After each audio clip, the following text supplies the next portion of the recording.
اللہ سبحانہ تعالیٰ کے نام سے شروع جو بڑا مہربان اور نہایت رحم کرنے والا ہے۔ نبی پاک مصطفیٰ صلی اللہ تعالیٰ علیہ وآلہ وسلم پر لاکھوں کروڑوں اربوں خربوں درود و سلام۔ آج کی میری ویڈیو بہت ہی زیادہ انفارمیٹیو ہے اور بہت ہی زیادہ اچھی ہے اور ایمان افروز بھی ہے۔ ہو سکے تو میری اس ویڈیو کا مکمل سنیے گا اور شیطان کے بہکاوے میں تو بالکل بھی مت آئیے گا۔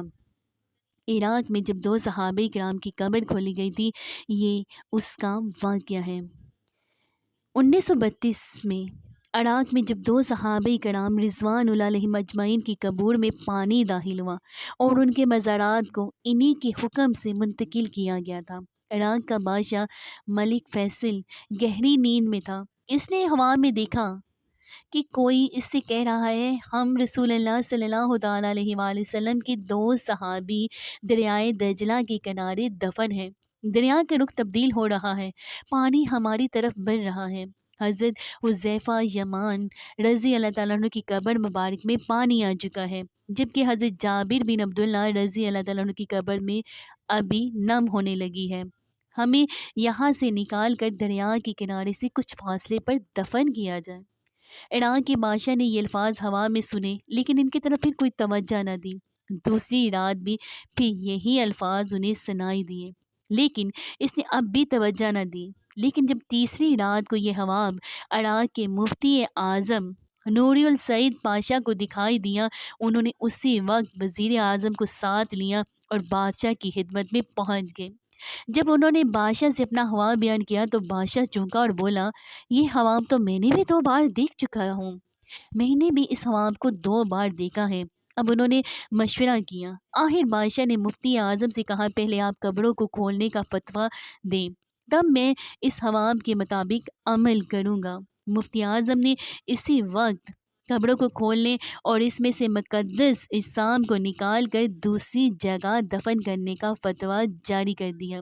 اب یہ فتویٰ اور شاہی فرمان اخبارات میں شائع کر دیے گئے اور پھر اعلان کیا گیا، عید قربان کے دن دونوں اصحاب رسول اللہ صلی اللہ علیہ وآلہ وسلم کی قبریں کھولی جائیں گی۔ اخبارات میں جو ہی یہ خبر شائع ہوئی تو دنیائے اسلام میں بجلی کی طرح پھیل گئی۔ اخبارات کی دنیا اس خبر کو لے اڑی اور مزے کی بات یہ ہے کہ یہ حج کے دن بھی تھے۔ تمام دنیا سے مسلمان حج کے لیے مکہ اور مدینہ شریف میں پہنچے ہوئے تھے۔ انہوں نے درخواست کی کہ قبریں حج کے چند روز بعد کھولی جائیں تاکہ وہ سب بھی اس پروگرام میں شرکت کر سکیں۔ اسی طرح حجاز مصر، شام، لبنان، فلسطین، ترکی، ایران، بلغاریہ، روس، ہندوستان وغیرہ ملکوں سے شاہ عراق کے نام سے بے شمار تار پہنچے کہ ہم بھی اس موقع پر شرکت کرنا چاہتے ہیں، اس لیے مہربانی فرما کر مقررہ تاریخ تک چند روز آگے بڑھا دی جائے۔ چنانچہ دنیا بھر کے مسلمانوں کی خواہش پر دوسرا فرمان یہ جاری کیا گیا کہ اب یہ حج کے 10 دن بعد کیا جائے گا۔ آخرکار وہ دن بھی آ گیا جب قبروں کو کھولنا تھا۔ دنیا بھر سے مسلمان وہاں جمع ہو چکے تھے۔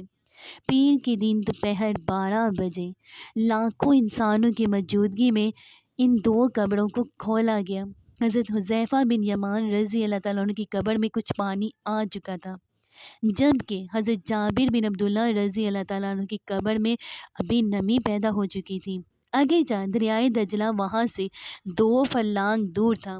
تمام ممالک کے سفیروں، عراقی حکومت کے تمام ارکان اور شاہ فیصل کی موجودگی میں پہلے حضرت حذیفہ بن یمان رضی اللہ تعالیٰ عنہ کی جسم مبارک کو کرین کے ذریعے زمین سے اس طرح اوپر اٹھایا گیا کہ ان کی نعش کرین پر رکھے گئے اسٹریچر پر خود بخود آ گئی۔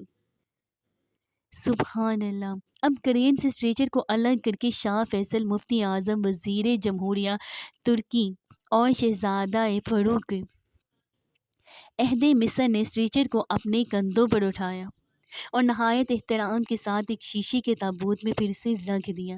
پھر اسی طرح حضرت جابر بن عبداللہ رضی اللہ تعالیٰ عنہ کی جسم مبارک کو بھی نکالا گیا۔ دونوں انسان کے کفن بالکل محفوظ تھے، یہاں تک کہ داڑھی مبارک کے بال بھی بالکل صحیح سلامت تھے۔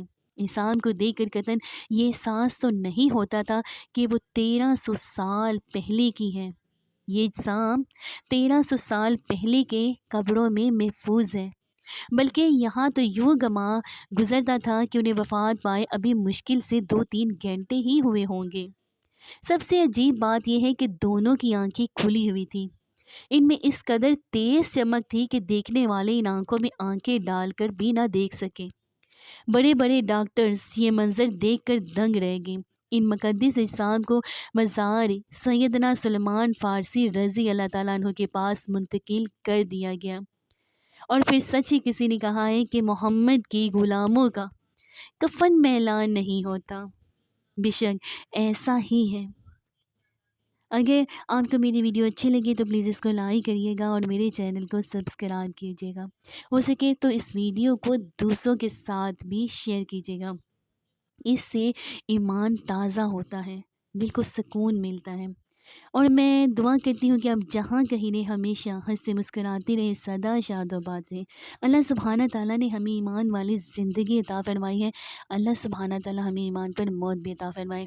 اللہ سبحانہ تعالیٰ ہمیں، ہماری اولادوں کو اور تمام امت مسلمہ کو اپنے پیارے محبوب اور برگزیدہ بندوں میں شامل کر دیں۔ اللہ سبحانہ تعالیٰ ہمیں بھی سنت رسول پر چلنے کی توفیق عطا فرما دے اور قرآن پاک پر عمل کرنے کی بھی توفیق عطا فرما دے۔